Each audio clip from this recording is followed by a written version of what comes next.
Hey guys, and welcome back to my channel. It's Joni from the blog simplelivingmama.com, and in today's video I'm going to be sharing with you our curriculum choices for first grade, kindergarten, and preschool. So in the last video I shared with you what we are using for my older children who are in the My Father's World family cycle. My younger children are not really ready to join the family cycle yet. Now, this past year, we did My Father's World Kindergarten. Didn't even totally get finished with it. It was a big year for us, a new baby and a big move. So there are still a few units left from My Father's World Kindergarten that I do want to do with the kids when we restart our school year. So that will be the first thing that we do. And then I'm not continuing on with My Father's World first grade or repeating kindergarten or doing anything like that. My Father's World first grade is not necessarily my favorite curriculum. I feel like trying to add in the first grade curriculum along with everything that I'm doing with the older kids would be too much. And I have a different way of teaching reading, and I will pop a card up for you. And I also have it down in the description box that I use that is less time intensive and still is effective. So that's what I am planning to do with my first grader to make sure that he is reading well.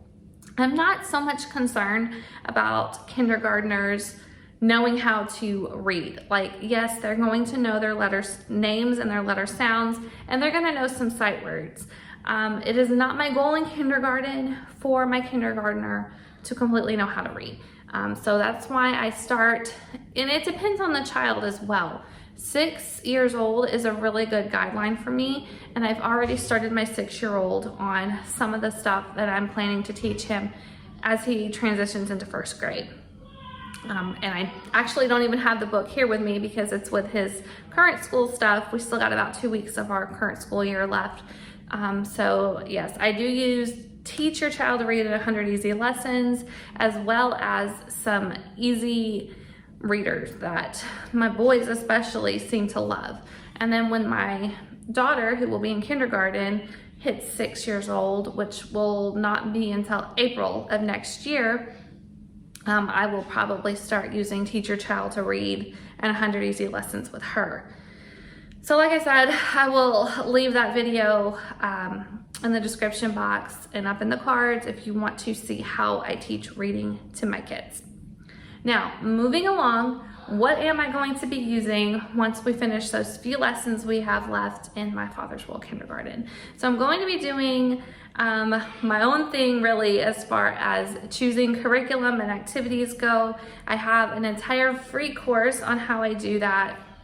And it's called How to Plan Your Own Preschool Curriculum. And it works just as well for kindergarten as far as homeschoolers go, because we don't have the same standards that public schools have to follow, and we don't have to push our children to read and pass those standardized tests when they're young, which is a bonus for me. I think I've been doing this for 8 years, and I've taken the same approach, not pushing my older children.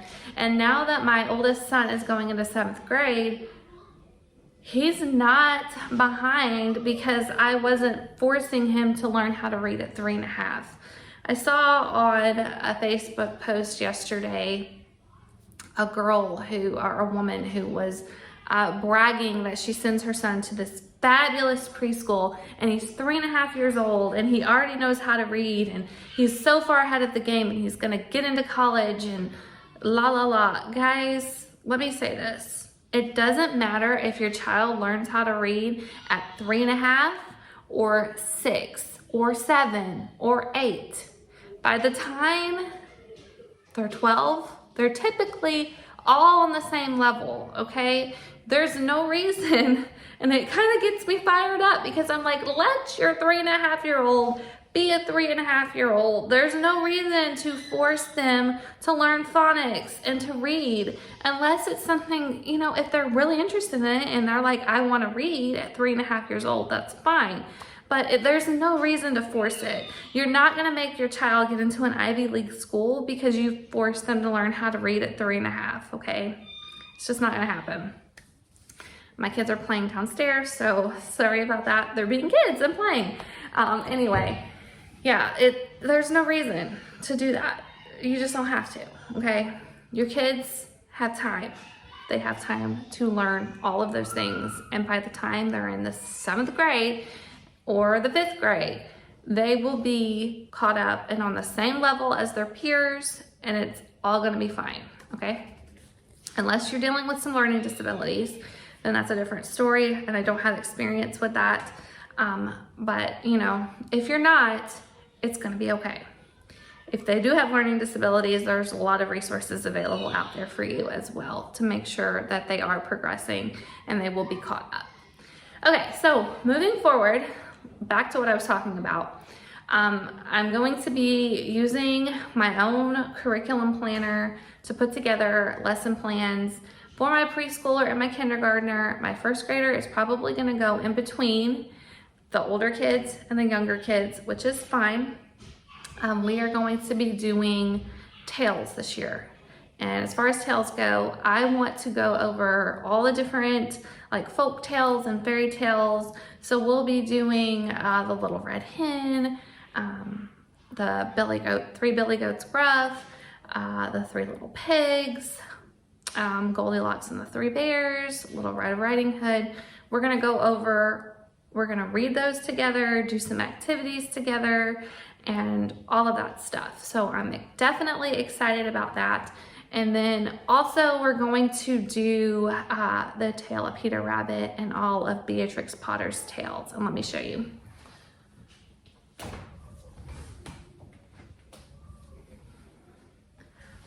I have this adorable set of Beatrix Potter tales, all 12 books. My grandmother gave them to me actually. They are perfect for little hands. And we are going to read through all of these together, do different activities. I love Beatrix Potter, so I am very, very excited to do all of these with the kids. And that's what I'm going to definitely take probably the second half of our school year, just going through one book a week, choosing different activities and things like that for the little kids. Now, as far as Bible study goes, my 1st grader and my kindergartner will be doing their religious education classes through our church. And we are also going to do my big book of 5-minute devotions. I didn't pull it off the shelf, but it is what is used in the 1st grade curriculum with My Father's World. We did enjoy that one, so I am going to be reusing it with my younger children. And then probably just reading Bible stories together from a children's Bible. I'm not going to be super strict about it. When I do put together their morning basket later on, closer to when we start our school year, I'll show you guys what I choose for our Bible reader, what we're going to read together for the different Bible stories. Now, as far as math and science goes, I do have a couple of resources that I recently purchased that I'm planning to use for ideas to add to our curriculum. So I found this math playbook, 80 Ways to Count and Learn. It has several different games and hands-on ideas to use math. And I am planning on pulling lots of activities from this book for the kids. And then I found this, it's a preschool science curriculum, Mud Pies to Magnets. And it looked really interesting. So I think that I'm going to use this to pull different science activities. There are, let's see,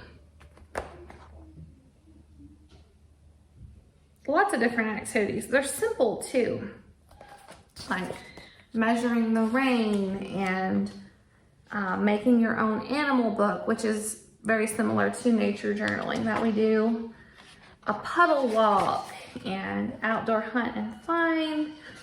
And it's all divided into different sections. So, and it also tells you ages at the top, what it's appropriate for. So Soak It To Me is appropriate for 4+ years old.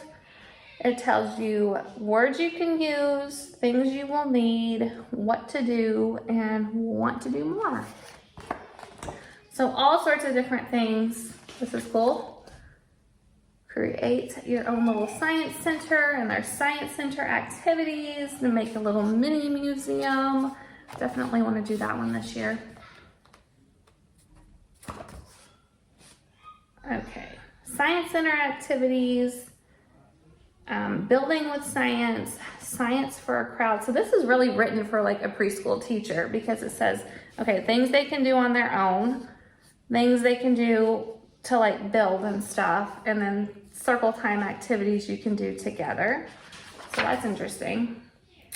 Paints and prints, wet and messy, science to grow on, which is health and nutrition, learning about nature, acting out science in a big way, creativity and movement, and then they have like a little hodgepodge section, tornado in a jar, ocean in a jar, critter cage, hanker sorter. So this looks like it'll be really interesting to use with my younger children as well. Okay, now for my preschooler, he's not really doing a whole lot of different workbook type things, but because my older kids are going to be using Handwriting Without Tears, I did get him his own My First School book. So that way he can feel like one of the big kids and he can just start practicing handwriting. So he will have his own. And also I plan to get like coloring books and sticker books and different fun things for him to have. So that way when he comes to the table on our first day of homeschool, he'll have his own little stack of books. Okay, so for my kindergartner, she is a workbook girl. And I know a lot of times in some homeschool circles, workbooks are like, despised, but she actually loves workbooks. I didn't get her a ton of workbooks, but what she's going to be using for her handwriting and her math and her language arts is workbook style. So she is doing Kickstart Kindergarten from Handwriting Without Tears. I've never used Handwriting Without Tears before, so I am anxious to see how it's gonna work out for us. And then, for some reason I don't have the other two books over here, but this is what I use with my kids to get them started on learning all of the different letters and their sounds. Now she has picked up on some things by doing My Father's World Kindergarten with with her brother who's just a year older than her, but she still needs some practice with that. So I have all three of these Explode the Code books. We love Explode the Code. It's inexpensive and it works. So she's gonna have get ready for the code, get set for the code, and then go for the code. And I do have all three of these books for her, and I imagine she'll go through them pretty quickly. And then for math, since we don't start teaching textbooks until 2nd grade, she is going to be doing Horizons. Now this is a workbook style math. I've used it before and liked it. I've liked it more so than some of the other math curricula that I have tried outside of teaching textbooks. So this is what we're going to be using. I do have the teacher's manual. There's 2 books for each year, so I'm getting her started with book 1. It's colorful, kids seem to like it. And like I said, she's a workbook girl, so she'll like this on her own. And then as far as my child who will be in 1st grade, very much the same, except he is going to be using my printing book. His handwriting is a little bit more advanced than his sister's, just because he's older and he's been doing his handwriting sheets and everything with My Father's World. So we're gonna get started with my printing book from Handwriting Without Tears for him, and then Explode the Code, my favorite phonics workbook ever.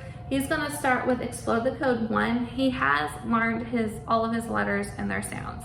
I also have a book that I wrote myself called How to Teach the Alphabet with Games. That's not what it's called, but that's what it's about. How to Teach the Alphabet with Games. It's called Teach the Alphabet.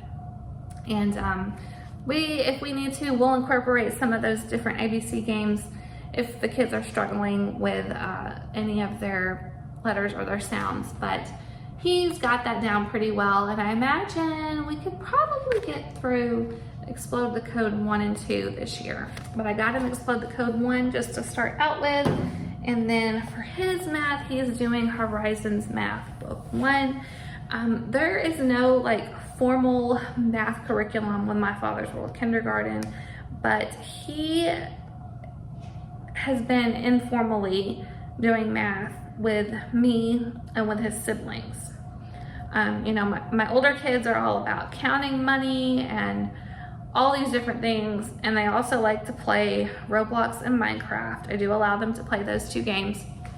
So he does know quite a bit about math. And then of course, like I said, My Father's World is not like formal math curriculum, but we are doing one math worksheet a week, and we do a lot of informal math. So I do think he will be fine to go ahead and move into Horizons Math Book 1. So that's what he will be using. And that is pretty much it. I'll pull in different read alouds depending on what it is that we're studying that week. I don't have it all planned out just yet.